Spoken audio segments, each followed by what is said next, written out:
Hello student, स्वागत है एक बार फिर से आपका अपने यूट्यूब चैनल टारगेट सेमेस्टर में। आज के इस वीडियो में हम लोग देखने वाले हैं मोस्ट इम्पोर्टेंट टॉपिक, जिसे हम लोग बोलते हैं व्यक्तिवाद, इंडिविजुअलिज्म। और ये टॉपिक अपने आप में बहुत इंपॉर्टेंट है, खास करके जो पॉलिटिकल साइंस पढ़ रहे होंगे, जिनका सब्जेक्ट पॉलिटिकल साइंस है, उनके लिए बहुत इंपॉर्टेंट टॉपिक है। इसको समझना भी बहुत जरूरी है, क्योंकि कई बार आपके एग्जाम में यहाँ से क्वेश्चंस बनते हैं। ठीक है, तो चलिए स्टार्ट करते हैं। आज का जो हमारा टॉपिक है, इसको हम लोग कवर करेंगे और सारी चीजें देखते हुए हम लोग चलते हैं। ठीक है, टॉपिक का जो नाम है ये क्या है? टॉपिक का नाम जो है ये है इंडिविजुअलिज्म और व्यक्तिवाद। हम लोग इसे हिंदी में बोलते हैं। ठीक है, हिंदी में क्या बोलते हैं? व्यक्तिवाद।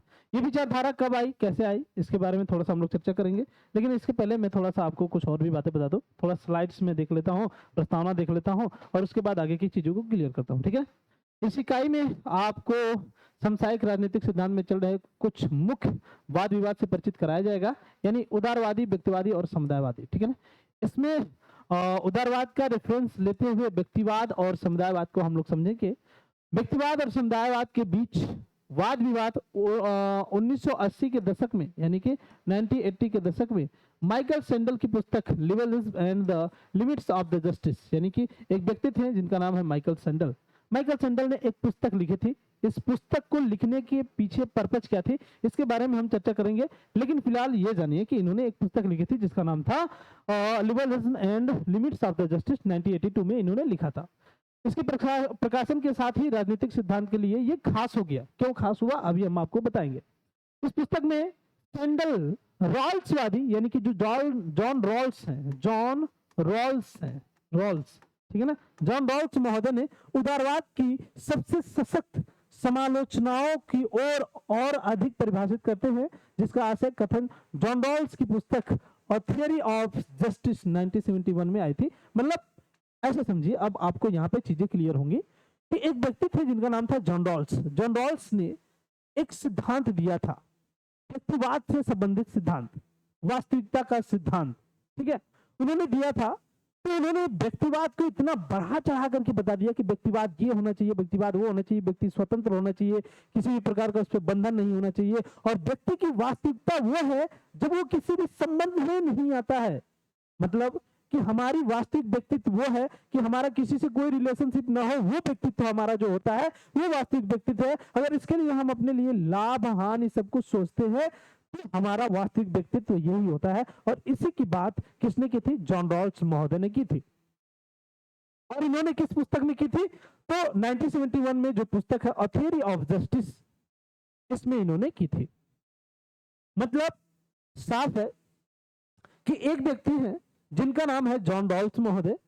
जॉन रॉल्स एक व्यक्ति है जिनका नाम है जॉन रॉल्स, और जॉन रॉल्स ने एक व्यक्तिवाद से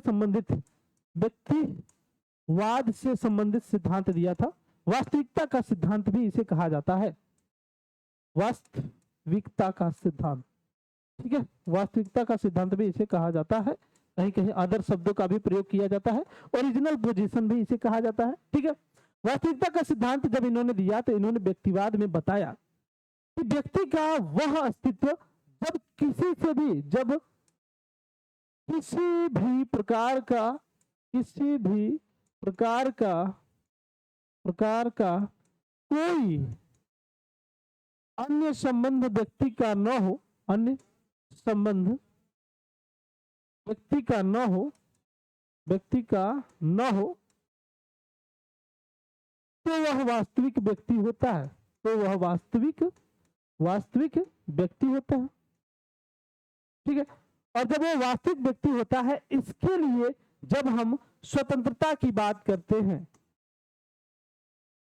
जब इसके अपने अधिकार की बात करते हैं, जब हम इसके कर्तव्य की बात करते हैं, तब जाकर के ये वास्तविक व्यक्तिवाद होता है। और फिर यहां पर एक व्यक्ति और आ जाते हैं जिनका नाम है, क्या नाम है भाई? इनका नाम सैंडल महोदय है, माइकल सैंडल। इनका नाम क्या है? Michael sandal. ठीक है, यहां पे आ जाते हैं एक दूसरे व्यक्ति जिनका नाम है माइकल सैंडल। ठीक है, इन्होंने एक दूसरी पुस्तक लिख दी, और उस दूसरी पुस्तक का नाम क्या था? उस दूसरी पुस्तक का नाम क्या था? उस दूसरी पुस्तक का नाम था liberalism and the limits of justice. Liberalism and the limit of justice. Liberalism, liberalism and the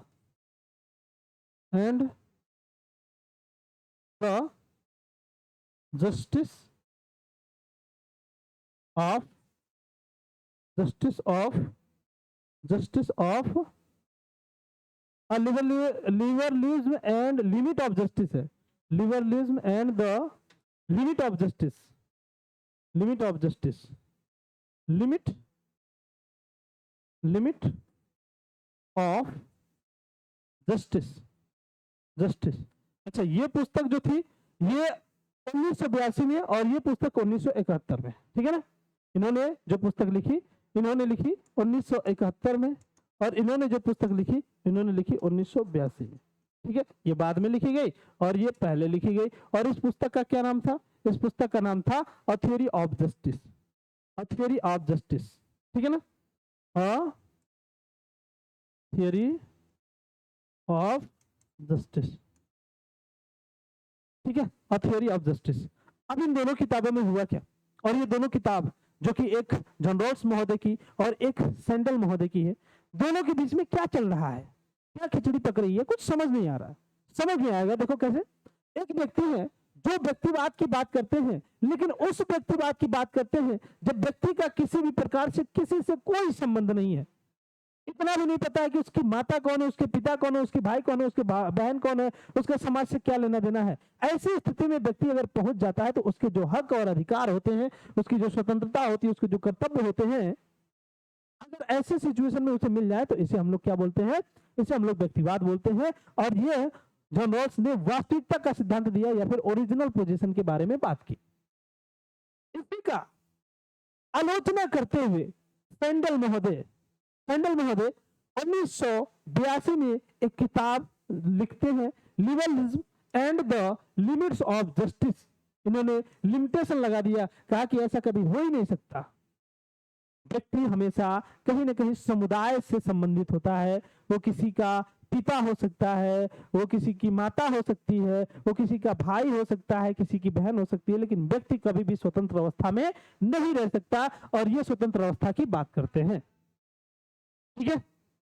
तो ये लिबरलिज्म की स्थिति थी। सबसे पहले स्टार्ट किसने किया था? जॉन रॉल्स ने किया था। जॉन रॉल्स ने जो बताया है बातें व्यक्ति के बारे में, यही बताया, और उसके बाद सैंडल महोदय ने उसकी आलोचना की। तभी से यह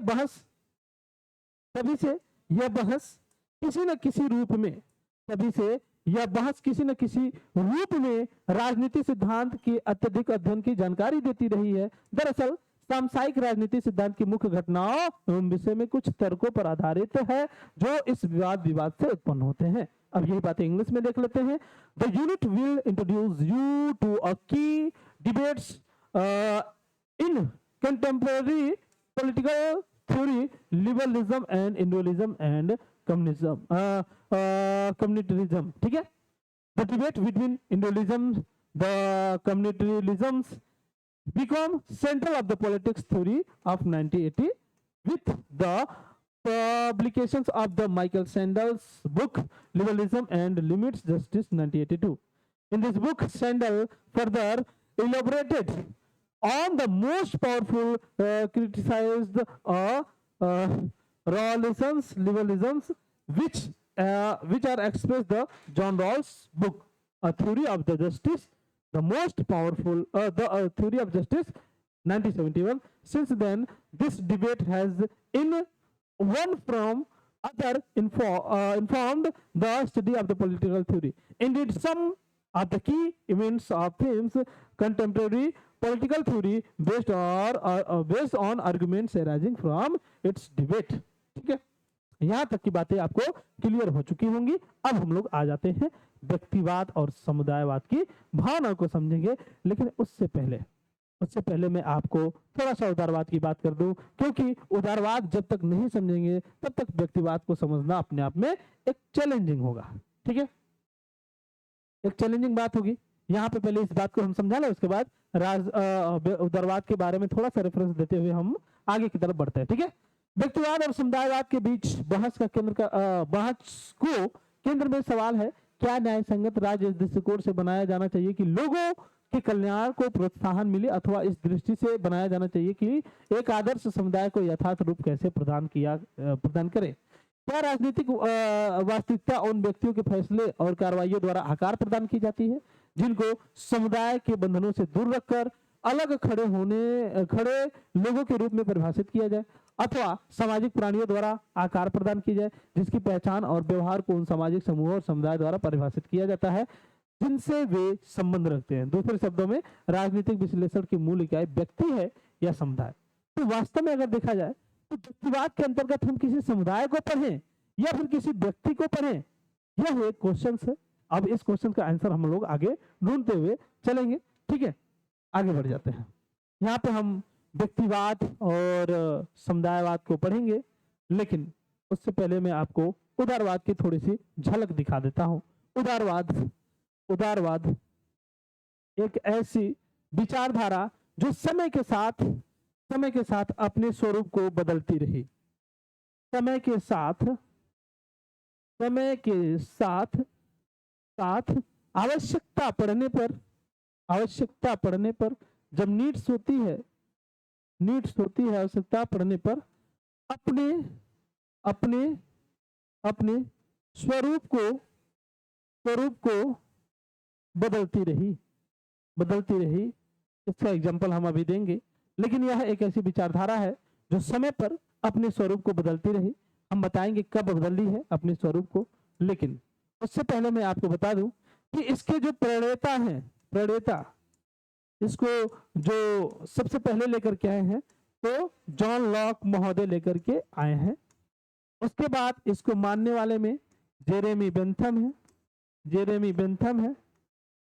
ठीक है, जेरेमी बेंथम है, स्मिथ महोदय हैं और उसके बाद सबसे लास्ट में एक व्यक्ति आ जाते हैं जिनका नाम है जॉन स्टुअर्ट मिल। ठीक है, जॉन स्टुअर्ट मिल।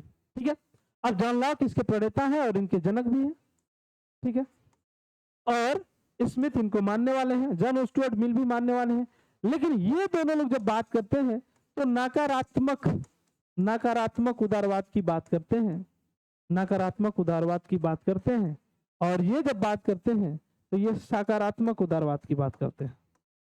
ठीक है, अच्छा, सकारात्मक उदारवाद की बात करते हैं। ठीक है, अब ये उदारवाद का मुख्य रूप से अपना खुद का उद्देश्य क्या है? तो उद्देश्य यह है कि व्यक्ति को स्वतंत्र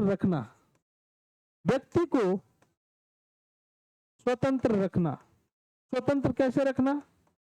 आर्थिक स्वरूप में, खास करके आर्थिक स्थिति में। ठीक है ना, और उसके बाद राज्य का हस्तक्षेप कम हो।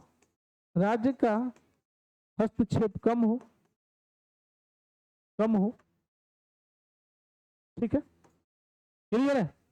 राज्य का हस्तक्षेप कम हो। ये तो था नकारात्मक उदारवाद की बात, लेकिन जब सकारात्मक उदारवाद आता है तो कहता कि नहीं, राज्य का हस्तक्षेप होना चाहिए। क्यों होना चाहिए? संतुलन के लिए। ठीक है, संतुलन के लिए राज्य का हस्तक्षेप आवश्यक है। ठीक है, उसके बाद आ जाते हैं हम ये देखते हैं कि ये अपने स्वरूप को कैसे चेंज करती है। बात समझ में आ गई? इतनी बातें समझ में आ गई कि नहीं? ये इतनी बातें अभी मैं थोड़ा सा और समझा दूंगा अभी, ताकि आपको क्लियर हो जाए। लेकिन अब ये जो व्यक्ति है, ये जो उदारवाद है, समय के साथ अपने स्वरूप को चेंज कर लेता है। तो समय के साथ अपने स्वरूप को जब चेंज करता है, क्यों करता है? 19वीं सदी में समाजवाद आता है। और समाजवाद का एक ऐसा स्वरूप जिसे हम लोग बोलते हैं मार्क्सवाद।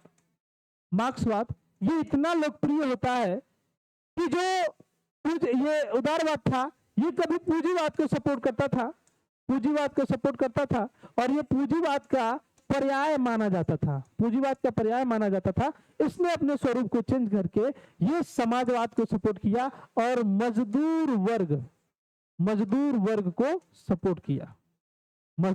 सपोर्ट करने की बात कही। ठीक है, अब यहाँ पे एक चीज आपको मैं और क्लियर कर दूं, यहाँ पे एक चीज मैं और क्लियर कर दूं कि यहाँ पे जब हम बात करते हैं सकारात्मक उदारवाद की, ठीक है, तो सकारात्मक उदारवाद एक तरीके से कल्याणकारी राज्य की बात करने लगता है, लेकिन जब हम नकारात्मक उदारवाद की बात करते हैं तो इसे किसी से भी मतलब नहीं होता है, सिर्फ इसे पूंजीवाद यानी कि जो एक बुर्जुआ वर्ग होता है, जो एक धनी वर्ग होता है, सिर्फ उसी से मतलब होता है, उसी को ये सपोर्ट करता है, ठीक है। लेकिन ये बाद में कल्याणकारी वर्ग को सपोर्ट करने लगा, समय के साथ इसका स्वरूप चेंज हो गया, आपने यहाँ भी स्वरूप देखा चेंज हो गया, और आपने जब मॉडर्न टाइम में देखा उदारवाद को तो कंप्लीटली स्वरूप चेंज हो गया और ये संतुलन की बात करता है, कल्याणकारी राज्य की बात करता है, ठीक है। लेकिन अब इसका पूंजीवाद कहीं ना कहीं तो रहेगा, जो मूल स्थिति है ये तो जाएगा नहीं, तो यही जो मूल स्थिति है यही किस में चेंज हो गया, यही चेंज हो गया व्यक्तिवाद में। मूल स्थिति किस में चेंज हो गया, यही व्यक्तिवाद में चेंज हो गया। फिर ये व्यक्तिवाद बाद में चेंज हो जाता है किसमें, समुदायवाद में। लेकिन समुदायवाद हम लोगों को नहीं पढ़ना है, हम लोगों में सिर्फ व्यक्तिवाद है, इसलिए हम लोगों को सिलेबस के अकॉर्डिंग केवल व्यक्तिवाद पढ़ना है। बात समझ में आ गई। ये उदारवाद इसलिए समझना जरूरी था क्योंकि उदारवाद से ही कहीं ना कहीं व्यक्तिवाद का जन्म हुआ है। अब हम लोग आ जाते हैं व्यक्तिवाद की तरफ, ठीक है। चलिए, यहाँ पे अभी भी वही प्रश्न चल रहा है कि व्यक्तिवाद को महत्व दिया जाए या समुदायवाद को महत्व दिया जाए, तो इसको हम लोग छोड़ते हुए आगे बढ़ते हैं, इसको पढ़ लीजिएगा, बहुत ज्यादा इसमें बातें नहीं है। अब हम लोग भारतीय संदर्भ में प्रासंगिकता देखते हैं समुदायवाद को और व्यक्तिवाद को, ठीक है, व्यक्तिवाद का और समुदायवाद का, ठीक है। चलिए देखिए, व्यक्तिवाद और समुदायवाद के बीच बहस विशेष रूप से भारतीय संदर्भ में प्रासंगिक है। भारतीय संविधान पारस्परिक उदारवादी ढांचे के पथ से भिन्न है, मतलब उदारवाद से भिन्न है। ये पूंजीवाद को महत्व नहीं देता है। भारतीय संविधान क्या कभी पूंजीवाद को महत्व दिया, नहीं दिया। भारतीय संविधान तो डीपीएसपी के तहत देखा जाए तो कल्याणकारी राज्य की बात कर रहा है, और जब कल्याणकारी राज्य की बात कर रहा है तो भारतीय संविधान भला पूंजीवाद की बात करेगा, नहीं करेगा। तो वही बातें कही जा रही है कि व्यक्तिवाद और समुदायवाद के बहस के विशेष संदर्भ में अगर देखा जाए तो भारतीय संविधान में पारंपरिक उदारवाद के ढांचे के पथ से भिन्न है, और जो व्यक्तिगत अधिकारों की गारंटी तो देता है लेकिन समुदाय को भी साथ में लेके चलता है। ये व्यक्तिगत अधिकारों की भी गारंटी देता है, फंडामेंटल राइट इसकी गारंटी देता है, लेकिन व्यक्तिगत किसी पार्टिकुलर व्यक्ति की नहीं, समुदाय के सदस्यता के अधिकारों की उपेक्षा करता है, ठीक है ना। हर एक व्यक्ति को वैल्यू देता है लेकिन किसी पार्टिकुलर व्यक्ति को नहीं, हर एक व्यक्ति को, और समुदाय के सदस्यों के अधिकारों की उपेक्षा करता है। एक तरीके से जो समुदाय है उसके सदस्यों के अधिकारों की उपेक्षा करता है, ठीक है।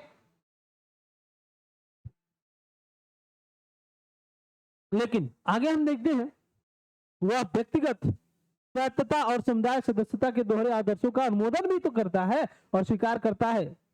मतलब यह पार्टिकुलर व्यक्ति के अधिकारों की बात करता है, समुदाय की भी बात करता है, कल्याणकारी राज्य की भी बात करता है, ठीक है। संविधान के अंतर्गत सभी गुण होते हैं।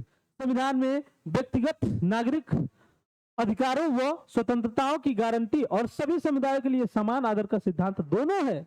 मतलब कोई पर्सनल व्यक्ति के लिए बात नहीं करता है, व्यक्ति के अधिकारों की बात करता है जब फंडामेंटल राइट की बात करता है, लेकिन साथ ही साथ वह यह भी स्वीकार करता है कि भारत में समाजवाद है, समुदायवाद है, और उसको भी हमें देखना चाहिए, चलना चाहिए, और दोनों के लिए ये बातें करता है। व्यक्तिवाद और समुदायवाद के बीच बहस का अध्ययन इसीलिए सांसारिक और भारतीय राजनीति सिद्धांत एवं व्यवहार में कुछ सवालों और मुद्दों को समझने के लिए भी जरूरी है। भारत के संदर्भ में हमें कुछ मुद्दों को अगर जानना है, समझना है, तो हमें व्यक्तिवाद को भी समझना पड़ेगा, समुदायवाद को भी समझना पड़ेगा। यही बातें इंग्लिश में भी है, the debate between individualism and communitarism, ठीक है, कम्युनिटेरियनिज्म, ठीक है। हाँ, is particularly relevant in the Indian context. The Indian Constitution departs from the traditional liberal framework which guarantees individual right and ignore the right in communities membership. It affirms the embrace the dual ideals of individualism, autonomy, and communities membership. The Constitution's guarantee both individual civil rights and liberties and the principles of the equal respect for all communities, studying the debate between individualism and communitarianism is therefore crucial to understanding certain questions and issue in contemporary Indian political theory and practices. चलिए अब हम लोग आगे बढ़ जाते हैं। आगे देखिए भाई, यह गौर करना मददगार साबित होगा कि व्यक्तिवाद और समुदाय वाद की विभिन्न किस्में हैं। इस इकाई में कुछ मुख्य तर्कों और सैद्धांतिक विचारों में मिलने वाले प्रसंगों का हम लोग अध्ययन करेंगे। ठीक है, हम उदारवादी व्यक्तिवाद के अर्थ और उत्पत्ति से शुरुआत करते हैं, फिर हम व्यक्तिवादी परिप्रेक्ष्य में कुछ मुख्य तर्कों को समझेंगे और उसके बाद सेल्फ की संकल्पना और राज्य की प्रकृति और उसका कार्य, इसके संबंध में, मतलब राज्य के कार्य व्यक्तिवाद के संबंध में क्या है, इसको भी हम लोग समझेंगे। और उसके बाद हम लोग पाएंगे कि उदारवादी व्यक्तिवाद की समुदाय समालोचना की भूमिका, फिर हम व्यक्ति की अवधारणा तथा राज्य की प्रकृति प्रकारों पर समुदायवादी वो द्वारा रखे जाने वाले विचार को सुकून से दृष्टि डालेंगे। प्रस्तुतः उदारवाद और समुदायवाद कुछ खास योगदानों की सीमाओं पर प्रकाश डालते हैं। मतलब आगे जो पढ़ने वाले हम लोग वही बातें यहाँ पे लिखी गई हैं। ठीक है, तो अब हम लोग आगे बढ़ते हैं, यहां से हम लोग समझेंगे व्यक्तिवाद का अर्थ और विकास। ठीक है, अच्छा, ये उदारवाद को बताना और आगे चल करके संविधान में उदारवाद और व्यक्तिवाद को दिखाना, ये क्यों जरूरी था? ये जरूरी था, ये जरूरी है। इसको जब तक आप समझोगे नहीं तब तक आगे की चीजों को नहीं समझ पाओगे। अब हम लोग आते हैं व्यक्तिवाद और उसका विकास कैसे होता है, कहाँ होता है, इसके बारे में हम लोग समझते हैं। व्यक्तिवाद नागरिक तथा राज्य व राज्य गतिविधियों के उचित कार्य क्षेत्र के बीच संबंध से जुड़े अनेक सिद्धांतों में से एक है। जाहिर सी बात है कि जिस तरीके से व्यक्तिवाद है, जिस तरीके से जिस तरीके से उदारवाद है, जिस तरीके से समाजवाद है, जिस तरीके से अन्य विभिन्न प्रकार के विचार हैं, उसी तरीके से ये भी विचार समाज में रहने वाले व्यक्तियों से जुड़ा हुआ है। तो समाज में रहने वाले व्यक्तियों से जुड़ा हुआ है, राज्य में रहने वाले व्यक्तियों से जुड़ा हुआ है, राज्य की गतिविधियों से जुड़ा हुआ है, इसलिए हम इनको पढ़ेंगे। ये भी एक इंपॉर्टेंट सिद्धांत है। इस संबंध के अन्य सिद्धांत जो व्यक्तिवाद का विरोध करते हैं, ये है समाजवाद, सर्वोदय, फांसीवाद, समुदायवाद, जिनका अध्ययन हम इकाई के बाद इसका हम लोग इकाई के बाद अध्ययन करेंगे। तो यहां से एक बात स्पष्ट क्लियर हो जाती है कि व्यक्तिवाद के विरोध में अगर कोई विचारधारा खड़ी हो रही है तो वो समाजवाद की विचारधारा खड़ी होगी, आगे हम लोग पढ़ेंगे। उसके बाद सर्वोदय की विचारधारा खड़ी होगी, इसको भी हम लोग पढ़ेंगे। फांसीवाद और समुदायवाद, ये सभी की सभी विचारधाराएं कहीं ना कहीं इसके समक्ष खड़ी हो रही हैं, इसके विरोध में खड़ी हो रही हैं। अच्छा, विरोध में कैसे खड़ी हो रही हैं? व्यक्तिवाद में किसी एक व्यक्ति की उसका डेवलपमेंट, उसकी सारी आवश्यकताएं पूरी करने की बात कही जा रही है, लेकिन समुदाय में सभी लोग आ जाते हैं। तो समुदाय में आने वाले जो लोग हैं वो कहीं ना कहीं एक व्यक्ति का विरोध करेंगे, और एक व्यक्ति की बात करता है कौन? व्यक्तिवाद, समुदाय की बात करता नहीं है, इसलिए दोनों एक दूसरे के विरुद्ध हो जाते हैं। ठीक है, अब देखो भाई, इन दूसरे सिद्धांतों से जो बात व्यक्तिवाद को अलग करती है वो है उनका राजनीतिक, सामाजिक और सिद्धांत में बुनियादी इकाई रूप में व्यक्ति पर जोर दिया जाना। अब देखो, इसको हम लोग ऐसे समझते हैं, यहाँ पे ए नामक एक व्यक्ति है और बी नामक ये संस्था है, ये समाज है। ठीक है, अब ये समाज है, इसी में से ही ए नामक व्यक्ति निकल करके आया है। ठीक है, अब व्यक्तिवाद विचारधारा इसको सपोर्ट कर रही है। ठीक है, विचारधारा इसको सपोर्ट कर रही है, ए को। ठीक है, इसी में से इत्तेफाक से बी भी निकल गया, अब पूरा जनता बचा हुआ है, यहाँ पे पूरी की पूरी जनता बची हुई है। ठीक है, तो व्यक्तिवाद इसको भी सपोर्ट करेगा, पार्टिकुलर इस व्यक्ति को सपोर्ट कर रहा है, पार्टिकुलर इस व्यक्ति को भी सपोर्ट करेगा। ठीक है ना, और ये पूरे समुदाय में जो लोग रहने वाले हैं, एक समाज बना करके रह रहे हैं, तो इनको सपोर्ट नहीं करेगा, इनका अपना खुद का आइडियोलॉजी होगा, समाजवाद। ये लोग कहेंगे कि देखिए भाई, अगर हम किसी भी प्रकार का संसाधन का प्रयोग कर रहे हैं तो पूरे समाज को लेकर के चलेंगे, पूरे समाज के साथ एक साथ लेकर के चलेंगे, तब जाकर के होगा। लेकिन जो व्यक्तिवाद है कहता है कि अच्छा, अपना काम पूरा करो, अपना काम पूरा करो। ठीक है, अपना काम पूरा करो, कैसे? अपने धन का खुद प्रयोग करो, अपने धन का खुद प्रयोग करो। ये वही हाल है, अपना काम बनता भाड़ में जाए जनता। ठीक है ना, व्यक्तिवाद का सीधा सीधा ये मतलब है कि अपना काम बनता, भाड़ में जाए जनता, कहानी खत्म। बात समझ में आ गई? तो यही बात है कि ए कह रहा है कि हमारा काम बन ही रहा है, बी कह रहा है हमारा काम बन ही रहा है, तो सी का क्या होगा भाई? जनता का क्या होगा? अरे भाड़ में जाए यार, खत्म करो इसको, इससे क्या ही मतलब है। ये कहता है व्यक्तिवाद। लेकिन समाजवाद कहता है ना, हम तो साथ हैं, हम साथ साथ हैं। और ये कहता है अपना काम बनता, भाड़ में जाए जनता। और ये कहता है कि हम साथ साथ हैं। चलो भाई आगे बढ़े। ये बातें आपको समझ में आ गई होंगी, ठीक है? ये बातें आपको समझ में आ गई होंगी। तो यही एक बातें हैं, यही एक मोस्ट इंपोर्टेंट है कि व्यक्तिवाद किसी पार्टिकुलर व्यक्ति की बात करता है, समाजवाद पूरे समाज की बात करता है, समाजवाद फांसीवाद की भी बात करता है, सर्वोदय मतलब सभी लोगों के लिए, ठीक है ना, समुदायवाद मतलब एक समुदाय में सभी लोग रहने वाले हैं। यही बातें व्यक्तिवाद जो है किसी एक व्यक्ति की बात करता है, इसलिए ये सबसे अलग हो जाता है, ठीक है? आगे देखिए, व्यक्तिवाद के कुछ मुख्य पक्षधर है, मतलब व्यक्तिवाद को सपोर्ट करने वाले कौन से हैं? Adam Smith. एडम स्मिथ उदारवाद को भी सपोर्ट करने वाले थे, और उदारवाद में पूंजीवाद था, और पूंजीवाद में कोई एक ही व्यक्ति होगा जो पूंजीपति होगा। जैसे आज के तौर पे अगर हम एग्जांपल ले लें तो अडानी जी को ले लें, आज के तौर पे अगर हम एग्जांपल ले लें तो किसको ले लें भाई? अंबानी जी को ले लें, अंबानी। टाटा बिरला जी को ले लें, टाटा बिरला। बात समझ में आई? ये लोग एक तरीके से पूंजीवाद को बढ़ावा देते हैं और यही व्यक्तिवाद को बढ़ावा देते हैं। और अगर सरकार केवल इन्हीं लोगों के बारे में सोचने लगे तो यही विचारधारा व्यक्तिवाद कहलाती है, ठीक है? एडम स्मिथ ये सपोर्टर है, डेविड रिकार्डो ये व्यक्तिवाद के सपोर्टर हैं, हर्बर्ट स्पेंसर व्यक्तिवाद के सपोर्टर हैं, और हाल ही के एफ.ए. हैक और रॉबर्ट नाजिक ये भी लोग इसी के समर्थक है, इसी के सपोर्टर हैं। भारत में महादेव गोविंद रनाडे हैं, ये भी कहीं ना कहीं व्यक्तिवाद के समर्थक हैं। स्वतंत्र पार्टी ने मुख्य रूप से व्यक्तिवादी दृष्टिकोण को समर्थन किया था, ठीक है ना? तो ये विचारधारा है जो आज भी चल रही है, आज भी इंडिया में चल रही है। आज एग्जांपल के तौर पे अडानी अंबानी जी को ले सकते हैं व्यक्तिवाद की उदाहरण के रूप में। समझ में आई बातें? चलिए आगे बढ़िए, आगे बढ़ जाते हैं। Individualism in one of several theories concerning the relationship between the citizens and the state and the proper scope of the state activities. Other theory that oppose the individualism include socialism and Sarvodaya and fascism and communitarianism, and which of the explore later in this unit. ठीक है? Which distinguishes individualism from these other theories emphasize on the individual and fundamental unit of the political social theory.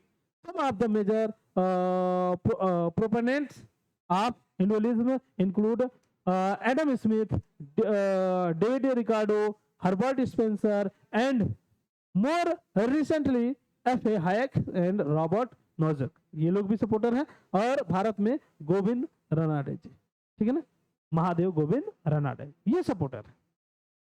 बात समझ में आ गई? यहां तक की बातें बहुत क्लियर हो गई? यहां तक की बातें क्लियर हो गई तो एक बार यस कर दो, तो चलो आगे बढ़ते हैं, ठीक है?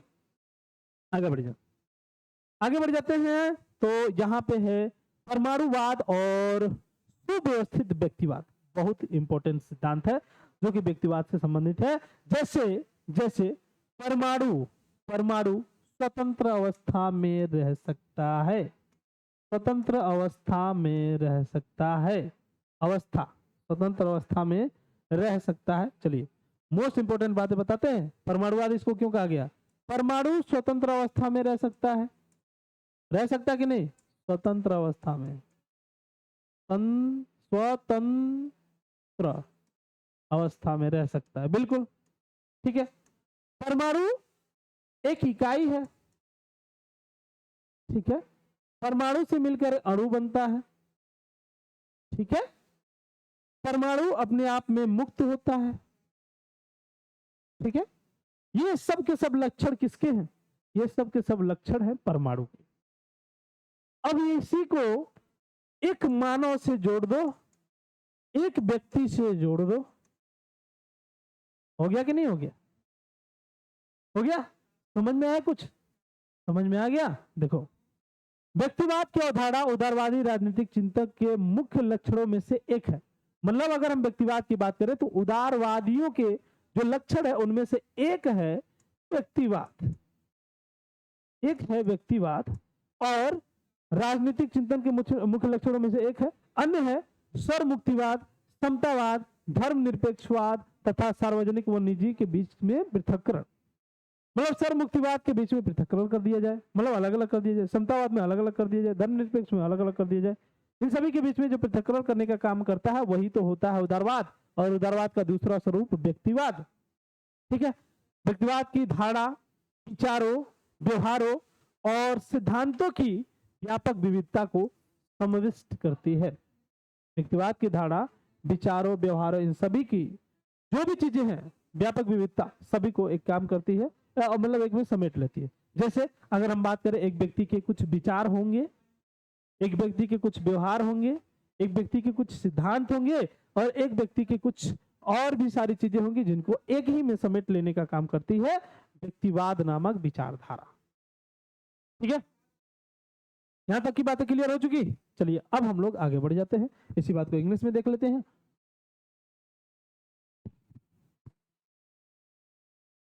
फिर आगे बढ़ते हैं। ठीक है, the concept of involution is one of the cardinal features of the liberal political thought, other being universalism and egalitarianism and secularism and the separations of the public private. ठीक है ना, the concept individualism encompasses a wide varieties of idea, practice and principle. ठीक है, यहां तक की बातें clear हो गई। अब हम लोग आगे बढ़ते हैं। ठीक है, आपको मैंने परमाणुवाद बता दिया, परमाणु किस तरीके से डिफरेंस होता है, उसी तरीके से एक व्यक्ति को ले लो आप। ठीक है, अब आगे देखो भाई, इन विचारों व सिद्धांतों के केंद्र में इन विचारों व सिद्धांतों के केंद्र में है किसी भी समूह, समुदाय, समष्टि से ऊपर व्यक्ति को प्रमुखता दिया जाना। मतलब ये जो विचार है, जो सिद्धांत है व्यक्तिवाद का, ठीक है, वो व्यक्तिवाद केंद्र में होने चाहिए। किसी भी समूह के केंद्र में एक व्यक्ति होना चाहिए, किसी भी समुदाय के केंद्र में एक व्यक्ति होना चाहिए, किसी भी समष्टि के केंद्र में एक व्यक्ति होना चाहिए, और उस व्यक्ति को प्रमुखता दिया जाना चाहिए, और वही व्यक्तिवाद होता है। इसका उदाहरण निरंकुश शासन।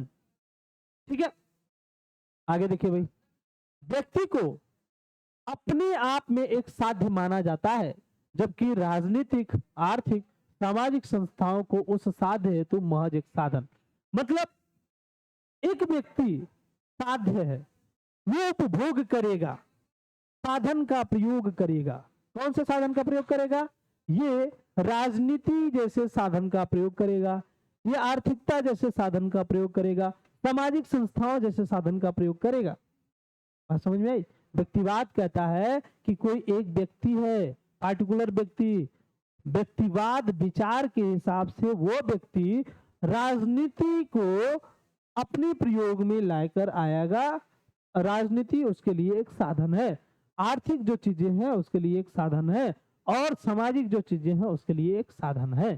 ठीक है, और व्यक्ति के लाभ के लिए, व्यक्ति की स्वतंत्रता के लिए, व्यक्ति को सुख देने के लिए ये सभी प्रयोग में लाए जाते हैं। जैसे आज उदाहरण के तौर पे हम किसी बड़े व्यक्ति का उदाहरण ले सकते हैं। जैसे अगर हम यही बातें राष्ट्रपति के संदर्भ में लेकर के चलें तो राष्ट्रपति के लिए ये व्यक्तिवाद हो गया, लेकिन जनता के लिए क्या हो गया? समाजवाद हो गया। अगर हम भारत के संदर्भ में देखें तो राष्ट्रपति के लिए क्या हो गया? राष्ट्रपति के लिए व्यक्तिवाद हो गया। क्यों? क्योंकि राजनीति, आर्थिक, सामाजिक ये सब चीजें उनके लिए महज एक साधन ही तो है। बात समझ में आई? क्योंकि वो राजा है। क्लियर है? आगे बढ़ते हैं। व्यक्तिवाद की इस धारणा को परमाणुवाद कहा जाता है।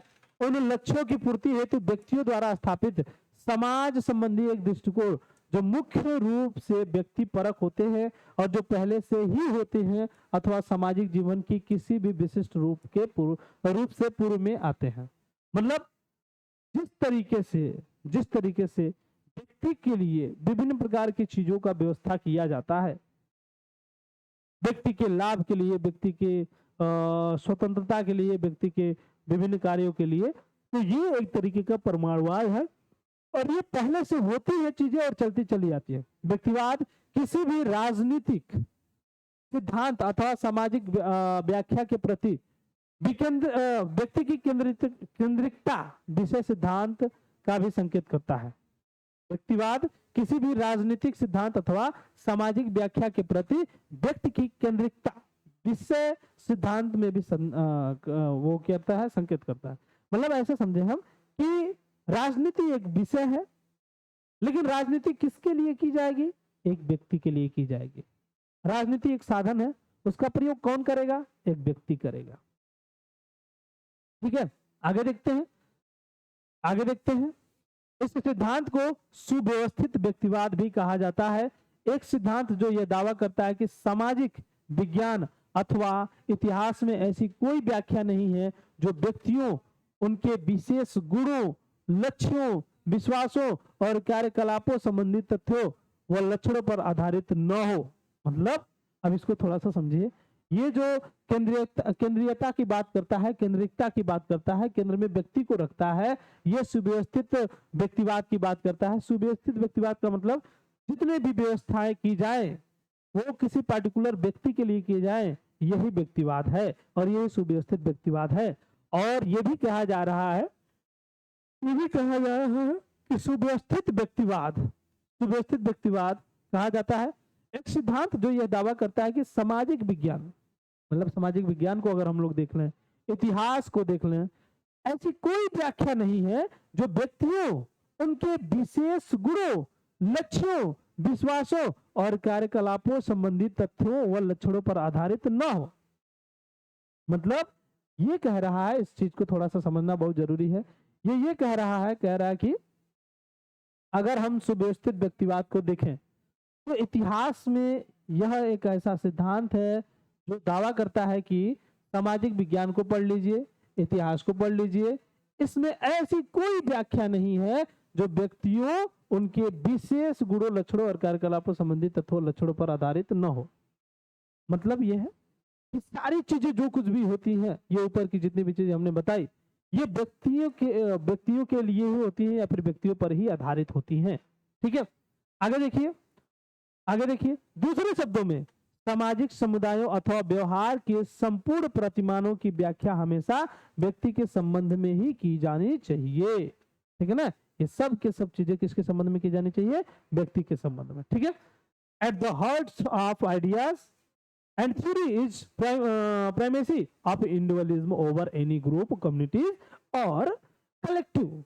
An individual consider and in itself, while practical economy, social institutions are merely meant to that. In this conceptions of individualism called atomism, a view of society as established by individuals to achieve goals that are primarily subjective and the predates or precedes any specific form of social life.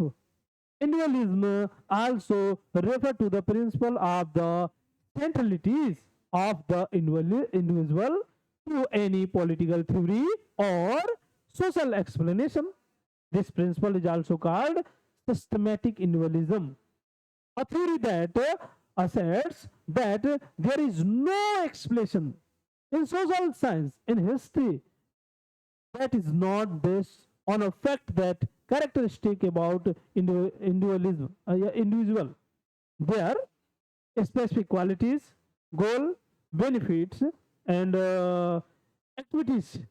In other words, social communities or entire patterns of behavior should always be explained to relations of the individualism. मतलब क्या है? मतलब यह है कि राज्य में जितने भी प्रकार के कार्य किए जाए वो व्यक्ति विशेष को संदर्भ में रख करके किए जाए। ठीक है, आगे बढ़ते हैं, आगे बढ़ जाए। अधिक महत्वपूर्ण रूप से व्यक्तिवाद का सिद्धांत लेसेस्फेयर के सिद्धांत से ताल्लुक रखता है, जो कि एक फ्रेंच शब्द है जिसका अर्थ है हस्तक्षेप न करना अथवा हमें अकेला करने की अनुमति दो, मतलब हमें अलग करने की अनुमति दो। ठीक है, तो थोड़ा सा लेसेस फेयर को समझना जरूरी है। देखो लेसेस फेयर ये कई बार आपके एग्जाम में क्वेश्चन आता है, कई बार आपके एग्जाम में क्वेश्चन आता है, और हमने बताया भी है इसके पहले जब हम आपको उदारवाद पढ़ा रहे थे तब बताए थे हम इसको। ठीक है, लेसेस फेयर। ठीक है, लेसेस फेयर। ठीक है, लेसेस फेयर यह एक फ्रेंच शब्द होता है। अब यहां से एग्जाम में क्वेश्चन बनता है तो ये बता देना जरूरी है। लेसेस फेयर एक तरीके से हम कह सकते हैं यह जो शब्द है ये फ्रेंच से लिया गया है, फ्रेंच से लिया गया है, और जिसका अर्थ होता है हस्तक्षेप न करना, हस्तक्षेप न करना। ठीक है ना। अब जब हम बात करते हैं परमाणुवाद की, ठीक है, जब हम बात करते हैं सुव्यवस्थित व्यक्तिवाद की, ठीक है, जब हम परमाणुवाद की बात करते हैं, सुव्यवस्थित व्यक्तिवाद की बात करते हैं, तो दोनों चीज में हम ये देखते हैं कि जब परमाणुवाद है ये ठीक जैसे एक परमाणु होता है जो स्वतंत्र होता है, एक इकाई होता है, उसको रहने के लिए परमाणु जरूरी है, अणु जरूरी है नहीं, वो चाहे तो अणु से अलग भी स्वतंत्र जीवित रह सकता है, अच्छे से रह सकता है, कोई दिक्कत नहीं है, वो तो फ्री अवस्था में रहना पसंद करता है। ठीक इसी प्रकार से व्यक्ति की बात कर ले, ये है परमाणुवाद। अब सारी सुविधाएं इनको मिलनी चाहिए, किसको मिलनी चाहिए? व्यक्ति को। अगर राजनीति है तो राजनीति व्यक्ति के लिए होनी चाहिए, अगर समाज है समाज व्यक्ति के लिए होनी चाहिए, आर्थिक क्रियाएं जितने भी हो रही हैं ये व्यक्ति विशेष के संदर्भ में होनी चाहिए। बात समझ में आई? ये व्यक्ति विशेष के संदर्भ में होनी चाहिए, और ये सारी चीजें किसी एक व्यक्ति के लिए हो रही हैं, इसीलिए हम इसे सुव्यवस्थित व्यक्तिवाद बोलते हैं। और लेसेस फेयर के हिसाब से इसमें किसी भी प्रकार का सरकार का कोई हस्तक्षेप नहीं होना चाहिए। हम फ्री रह रहे हैं, घूम रहे हैं, खा रहे हैं, पी रहे हैं, कोई दिक्कत नहीं है, लेकिन सरकार का कोई हस्तक्षेप ना, बिल्कुल नहीं, किसी और का कोई हस्तक्षेप ना, बिल्कुल नहीं। समझे? इसी तरीके से हम एक अलग यूनिट है, इकाई है यार, अपने आप में स्वतंत्र रह सकते, तो हमें अणु के साथ रहने की क्या जरूरत है? हम अपने आप में रहे, कोई हस्तक्षेप नहीं करेगा, कोई तीन पास नहीं करेगा, हमारे मैटर में किसी को दखल अंदाजी नहीं देने की जरूरत है। आई एम व्यक्तिवाद, कहानी खत्म, ये तो व्यक्तिवाद है। ठीक है, लेसेस फेयर से कई बार आपके एग्जाम में क्वेश्चन आते हैं, इसीलिए हम इसको बता दिए। और ये कहता है कि हमें किसी भी कार्य को करने की अनुमति दो, हमें किसी की जरूरत नहीं है। मैं व्यक्तिवाद तो सीधे सीधे कहता है, ये एक चीज और कहता है व्यक्ति को अकेला छोड़ दो। उदारवाद भी कहता है, व्यक्तिवाद भी कहता है, उपयोगितावाद भी कहता है। ठीक है ना, कहता है व्यक्ति को अकेला छोड़ दो, व्यक्ति को अकेला छोड़ दो। व्यक्तिवादी कहते हैं व्यक्ति को अकेला छोड़ दीजिए, व्यक्ति अपना विकास खुद कर लेगा, उसके विकास के लिए समाज की आवश्यकता है ही नहीं। लेकिन याद रखिए, एक व्यक्ति जिसे राजनीति विज्ञान का जनक कहा जाता है, उस समय ये बोल रहा है कि किसी एक व्यक्ति का विकास सिर्फ और सिर्फ राज्य में ही हो सकता है, सिर्फ और सिर्फ समाज में ही हो सकता है, क्योंकि समाज में वो सारी चीजें होती हैं जो एक व्यक्ति की आवश्यकताओं की पूर्ति करता है। ठीक है, और दूसरी बात, अगर व्यक्ति कहता है कि अकेले हम सब कुछ कर लेंगे, इट इज नॉट पॉसिबल। लेकिन व्यक्तिवाद कहता है कि ये सब चीजें मोह माया है। ठीक है ना, हम अकेला रहेंगे। व्यक्तिवाद सीधे समझो ना, व्यक्तिवाद के तरह हम किसी साधु महात्मा को ले सकते हैं, ऋषि मुनि को ले सकते हैं। ठीक है, उदाहरण के तौर पे ऋषि मुनि महात्मा को ले सकते हैं। ठीक है, चलो आगे बढ़ जाते हैं, इधर आगे बढ़ जाते हैं। ठीक है, लेसेस फेयर का सिद्धांत एक आर्थिक व्यक्तिवाद का सिद्धांत है, और राज्य व नागरिकों के बीच संबंध के एक व्यापकतर सिद्धांत का हिस्सा। 18वीं शताब्दी में फ्रांस और इंग्लैंड के उन व्यवसायियों, साहूकारों व छोटे विनिर्माताओं का यही उद्घोष था जो पैसे आदि राज्य के नियंत्रणों एवं नियमों द्वारा बाधित महसूस करते थे। मतलब उस समय जब औद्योगिक क्रांति आती है, क्या आती है? औद्योगिक क्रांति। में थोड़ा सा उस टाइम को एक्सप्लेन करना चाहूंगा जब औद्योगिक क्रांति आती है, औद्योगिक क्रांति, ठीक है। औद्योगिक क्रांति कहाँ आती है भाई? औद्योगिक क्रांति आती है आपकी इंग्लैंड में। कहाँ पे आती है? इंग्लैंड में। और इसका प्रभाव जो पड़ गया वो कहाँ पे पड़ा? फ्रांस में भी पड़ गया, ठीक है। अब इंग्लैंड में कुछ पूंजीपति लोग थे, जमींदार लोग थे, और भी समुदायवाद के समुदाय नहीं, जमींदार लोग, पूंजीपति लोग थे, साहूकार लोग थे, साहूकार लोग, ठीक है, समझ रहे हो? ये लोग अपने कार्य को फ्री होकर के कर ही नहीं पा रहे थे। इन लोगों को लगता था कि राज्य द्वारा बंधन लगाया गया है, बंधन लगाया गया है। आज भी आप देखोगे कि हमारे यहाँ हम खुद कुछ कमाते हैं, हम अपना पैसा कमाते हैं, लेकिन फिर भी हमें 18% टैक्स देना होता कि नहीं? 18% टैक्स देना होता है। आप फोर व्हीलर लीजिए, अपने पैसे से लीजिए, अगर 4 मीटर से बड़ी गाड़ी है तो इसके लिए आप 40% टैक्स देंगे, 40% टैक्स देंगे, देना पड़ेगा, देना पड़ेगा। क्यों देना पड़ेगा? क्योंकि गवर्नमेंट है, गवर्नमेंट हमें बाउंड करके रखी है, और हमें इसलिए नहीं देना पड़ेगा कि हम अपने पैसे खर्च कर रहे हैं, इसलिए कि भाई आप इनकम लिए होंगे तभी ना, इतना आपका इनकम होगा उतना तभी तो आप खरीद रहे हैं, तो आपको टैक्स देने में क्या जाता है? बस यही चीजें हैं। तो इन सब चीजों से कहीं ना कहीं वहां के जो लोग थे वो बाउंड महसूस करते थे। तो फ्रांस में वही शब्द आया जिसका नाम था लेसेस फेयर, लेसेस फेयर, ठीक है। और जब ये लेसेस फेयर आ गया तो कंप्लीटली सारी चीजें क्लियर हो गई, और इसने कहा कि व्यक्ति को अकेला छोड़ दो, व्यक्ति अपना विकास खुद कर लेगा, ठीक है। कहाँ गया भाई? हाँ आ जाओ, ठीक है, क्लियर है। चलिए आगे बढ़े। अब देखिए भाई, पैसावादी राज्य की विशेषता थी अर्थव्यवस्था में बहुत कुछ। पैसावादी राज्य जो था, इसकी क्या विशेषता थी? पैसावादी राज्य की विशेषता थी कि अर्थव्यवस्था में बहुत कुछ राज्य की दखल अंदाजी थी। मतलब एक तरीके से पैसावादी राज्य मतलब कहीं ना कहीं पैसा वसूलने का काम उन लोगों से करता था टैक्स के माध्यम से, ठीक है। इसकी तुलना में आर्थिक लेसेस फेयर का अर्थ था आर्थिक क्षेत्र में राज्य द्वारा अहस्तक्षेप अथवा न्यूनतम हस्तक्षेप की नीति। मतलब लेसेस फेयर का सीधा सीधा मतलब था कि हस्तक्षेप न करने की नीति। आप हस्तक्षेप करो भी तो बहुत कम मात्रा में करो, बहुत ज्यादा मात्रा में नहीं, ठीक है। यह महसूस किया गया कि अर्थव्यवस्था बाजार की मांग व आपूर्ति के अनुसार परिचालित होने के लिए छोड़ दी जानी चाहिए। दूसरे शब्दों में लेसेस फेयर अथवा आर्थिक व्यक्तिवाद का अर्थ है सीमित शासन, पक्ति और मुक्त व्यापार। दूसरी तरफ ये लोग मांगते हैं अपनी आजादी और कहते हैं हमें व्यापार करने के लिए भी मुक्त कर दीजिए, हमें पैसे यूज करने के लिए भी मुक्त कर दीजिए। आप शासन करिए, कोई दिक्कत नहीं, लेकिन दो काम करिए। एक तो आप नीति बनाइए, रूल्स बनाइए, उसको फॉलो करिए, हम लोग भी फॉलो कर रहे हैं, ठीक है। हमारे अधिकारों की रक्षा भी करिए, लेकिन हर कामों में हस्तक्षेप नहीं करिए, खास करके आर्थिक क्षेत्रों में हस्तक्षेप न करिए। आर्थिक क्षेत्रों में हस्तक्षेप न करिए, ये बात कौन करता है? ये बात करता है आपका लेसेस फेयर या फिर व्यक्तिवाद, ठीक है। चलिए आगे बढ़ जाते हैं। ये बात इंग्लिश में है।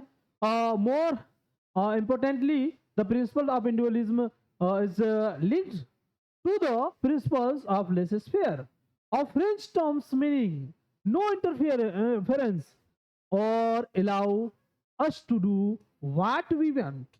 The principles of laissez-faire is principles of economy individualism and is part the border theory of the relationship between the state and citizen. This was the battle cry of businessmen, moneylenders and small manufacturers 18th century French and England, who felt constrained by the control and regulations of the mercantilist state and monetarist state was characterized by a great deal of state interference in economy. and inconstant economy, laissez-faire meant a policy of laissez-faire of minimal state interference the economy sphere. It was felt that the economy should be left to operate according to the market demand, the supply. In other words, laissez-faire or economy individual means limited governments and free trades. Okay, अब हम लोग आगे बढ़ जाते हैं, ठीक है। अब हम लोग देखेंगे जॉन रॉल्स महोदय को, और जॉन रॉल्स महोदय के साथ साथ अन्य जो संविधावादी हैं उन लोगों को भी हम लोग देखेंगे, ठीक है ना। चलिए आगे बढ़ जाए, जॉन रॉल्स को पढ़े। शुरू में ही हमने जॉन रॉल्स को बता दिया था। जॉन रॉल्स महोदय शुरू में आ गए थे कि नहीं आ गए थे? जॉन रॉल्स से तो आप परिचित हो चुके होंगे, परिचित तो हो चुके होंगे, ठीक है। देखिए, व्यक्तिवाद अनिवार्यता एक आधुनिक दृश्य घटना है, मतलब व्यक्तिवाद एक आधुनिक कॉन्सेप्ट है जिसने 17वीं शताब्दी में हाब्स एवं लाक के लेखों में आकार लेना शुरू किया था। हाब्स एवं लाक के समय में ही उदारवादी राजनीति सिद्धांत ने व्यक्ति व राज्य के बीच संबंध को अच्छे तौर से जांचने की अपना मुख्य उद्देश्य बना लिया था, ठीक है। अब ये हाब्स कहां से आ गए? हाब्स इंग्लैंड में भी थे, हाब्स इंग्लैंड में थे, जॉन लॉक इंग्लैंड में थे, ठीक है। हाब्स लॉक ये दोनों इंग्लैंड में थे, ठीक है। इन दोनों लोगों ने बताया था कि भाई व्यक्तिवाद क्या होना चाहिए, ठीक है ना। हाब्स तो एक तरीके से निरंकुशवादी थे और ये कहीं ना कहीं बहुत बड़े स्तर पर निरंकुशवाद को सपोर्ट किए हैं, ठीक है। तो उसी समय उदारवादी जो राजनीति है इसके तहत व्यक्ति और राज्य के बीच जो संबंध है उसके तौर को जांचने का अपना मुख्य उद्देश्य बना लिया। मतलब ये जो व्यक्तिवाद है, ये जब विचारधारा आई तो इसने देखा कि व्यक्ति और राज्य के बीच में क्या संबंध है। क्या व्यक्ति को राज्य कंट्रोल कर रहा है? क्या व्यक्ति के इकोनॉमी को राज्य कंट्रोल कर रहा है? क्या व्यक्ति के रूल रेगुलेशंस बना करके उसके रूल्स रेगुलेशन को उसको फॉलो करवा रहा है? ये संबंध को जांचने का मुख्य उद्देश्य बना लिया किसने भाई? हाब्स, लॉक और विभिन्न प्रकार के जो उदारवादी दृष्टिकोण को मानने वाले जितने भी विचारक थे उन्होंने, ठीक है। आगे बढ़ते हैं। अधिकतर उदारवादी राजनीतिक सिद्धांतों के अनुसार सभी व्यक्ति अहस्तांतरणीय अधिकार रखते थे। मतलब सभी व्यक्ति ये चाहते थे कि राज्य के द्वारा किसी भी प्रकार का कोई हस्तांतरण न हो, कोई हस्तक्षेप न हो, ये हमारा अधिकार है, समझे। शासक वर्ग उन लोगों की सहमति से ही अपनी शक्तियों व्युत्पन्न करता था जिन पर की शासन किया जाना होता था। मतलब एक तरीके से ये लोग जो थे,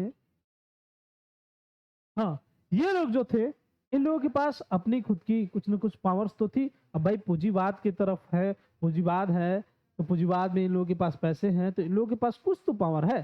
तो अपने पावर से कहीं ना कहीं ये लोग क्या कर रहे थे, सरकार को भी कंट्रोल करने का कार्य कर रहे थे, ठीक है। ऐसा सिचुएशन बन गया। तो कहीं ना कहीं इन लोगों की वजह, इन लोगों की तौर तरीके से ही शासन प्रशासन चलता था। आज भी अगर देखें तो आज भी जो बड़े बड़े पूंजीपति वगैरह होते हैं उन लोगों के टैक्सेस से चलता है। खैर आज के वर्तमान समय में भारत की स्थिति को देखें तो भाई सब लोग टैक्स भरता है। आज स्पेसिफिक कोई पूंजीपति वर्ग ही टैक्स नहीं भरता, यहाँ तक कि किसी न किसी तरीके से वो सब रोक ही लेते हैं अपना टैक्स, ठीक है। यह सम्मति शासितों एवं शासन करने वाले के बीच एक सामाजिक अनुबंध द्वारा अभिव्यक्त और उसी के आधार पर विहित होती है, ठीक है। क्लियर है?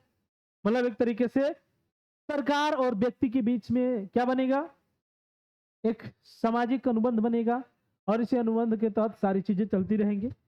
तथापि व्यक्तिवादी विचार का विशिष्ट लक्षण यह दावा है कि सामाजिक अनुबंध हेतु पक्षकार अनिवार्यतः व्यक्तियों के रूप में व्यवहार करने वाले लोग ही हों, न कि किसी सांस्कृतिक अथवा समष्टिगत समूहों के प्रतिनिधियों के रूप में व्यवहार करने वाले लोग हों।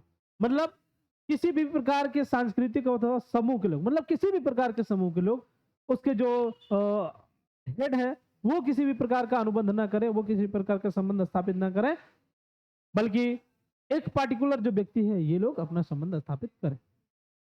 मतलब समूह के ये लोग किसी भी प्रकार से वैल्यू नहीं देते थे, ठीक है। क्लियर है यहां तक की बातें? अब यही बातें हम लोग इंग्लिश में भी देख लेते हैं। Individuals essentially a modern phenomena taking shape in the writings of Hobbes and Locke in the 17th century. Since the time of Hobbes and Locke, liberal political theory has made a central objective to examine the relationship between the individuals and the state. According to the most liberal political theories are individuals process inalienable rights. The ruling class derived its power from the consent of those in governance. This consent is expressed in the determined by a social contract between the governs and the governed. However, the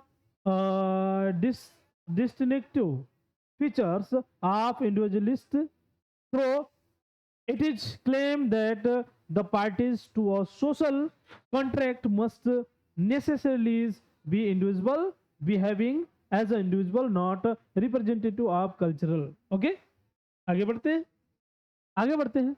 halves lock और Rousseau, ये halves lock और Rousseau सामाजिक समझौता सिद्धांत से भी संबंधित है। मैंने आपको कई बार बताया है कि हाफ्स लॉक रूसो कहीं ना कहीं संबंधित है सामाजिक समझौता सिद्धांत। हाफ्स लॉक रूसो ने अनेक लोगों की बात की जो राज्य का निर्माण एवं सामाजिक अनुबंध के माध्यम से करते हैं। मतलब इन लोगों ने शुरू में ही बता दिया था कि जो राज्य का निर्माण है उसको व्यक्तियों ने किया, कैसे किया, तो सामाजिक समझौता सिद्धांत से किया। कैसे किया? सामाजिक समझौता सिद्धांत से किया। ठीक है, सामाजिक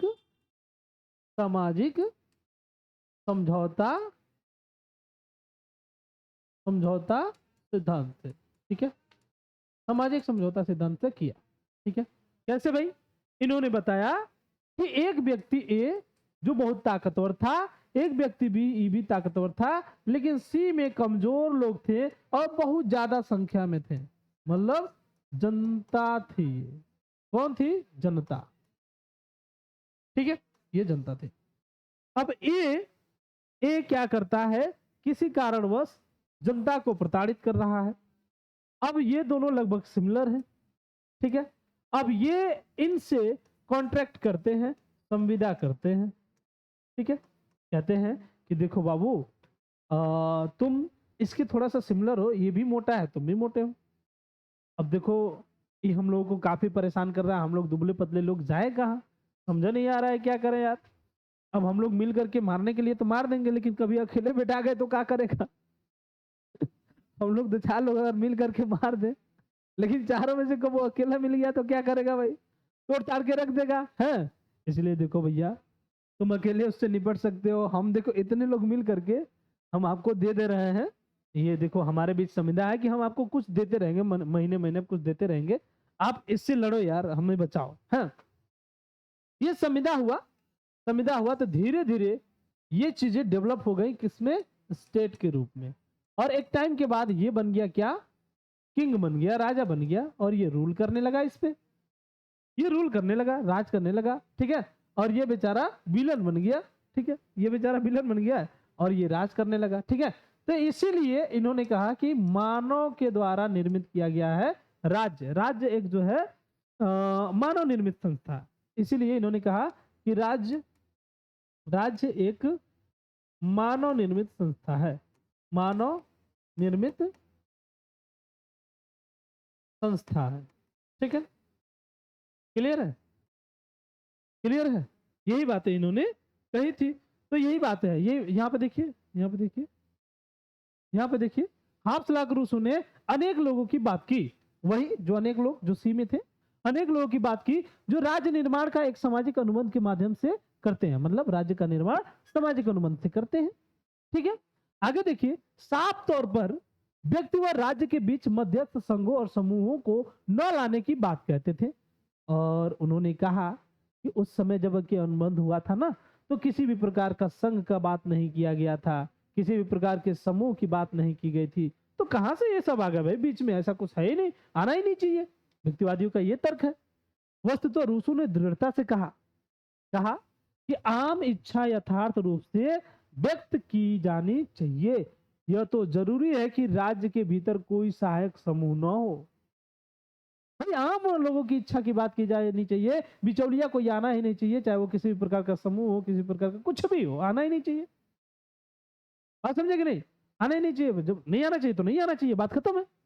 ओके भाई, आगे देखिए, संविधानवादी दृष्टिकोण के सबसे नवीन मुख्यतः व्याख्याता जॉन रॉल्स इसी के अनुसार यह मानकर चलते हैं कि इसी के अनुसार यह मानकर चलते हैं, कहते हैं चलते हैं कि मूल अवस्था में पक्षकार जो न्याय सिद्धांतों को तैयार करते हैं ऐसे व्यक्ति होते हैं जो अपनी खुद की राय देते हैं।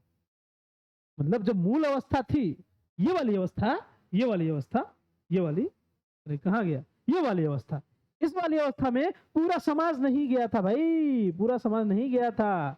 एक एक व्यक्ति बारी बारी से गए और एक एक व्यक्ति गए कहें ऐसी ऐसी बातें हैं, इसलिए कोई संविदा कोई भी समूह नहीं जाएगी। जॉन रॉल्स महोदय इसी बात को पकड़ के बैठ गए।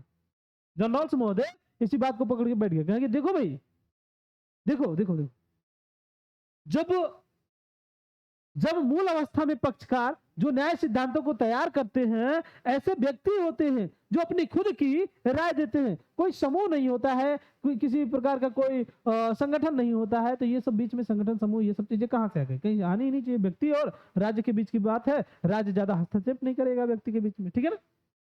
इसके अतिरिक्त जिस न्याय की वे बात करते हैं व्यक्तियों के लिए ही होता है, जबकि रॉल्स सामाजिक वर्गों के लिए थोड़ी दिलचस्पी जरूर दिखाते हैं, थोड़ा बहुत दिलचस्पी दिखाते हैं जॉन रॉल्स महोदय, लेकिन फिर भी वो व्यक्ति को कंप्लीटली उन्होंने ही ओरिजिनल पोजीशन का सिद्धांत दिया, ठीक है ना, वास्तविकता का सिद्धांत दिया, ठीक है। वे इस प्रश्न को नहीं उठाते कि क्या समुदाय समूहों तथा न्यायार्थ दाव वाली सत्ता समझा जाए या नहीं। मतलब ये इंडिविजुअल की बात करते हैं, लेकिन ये एक तरीके से समुदायवाद का विरोध भी नहीं करते हैं। बात समझ में आ गई? तो यही बात है, ये बात हम लोग इंग्लिश में देख लेते हैं।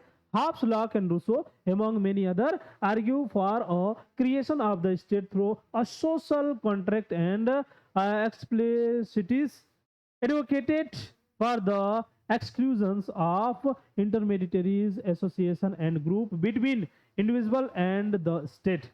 Indeed, Rousseau formulates state that for general will be truly expressed, it is essential that there be no subsidiaries groups within the state. The most recent major exponents of the constructions approach, John Rawls, similarly hold that parties in the original position who formulate the principles of the justice or individual expressing their own opinion.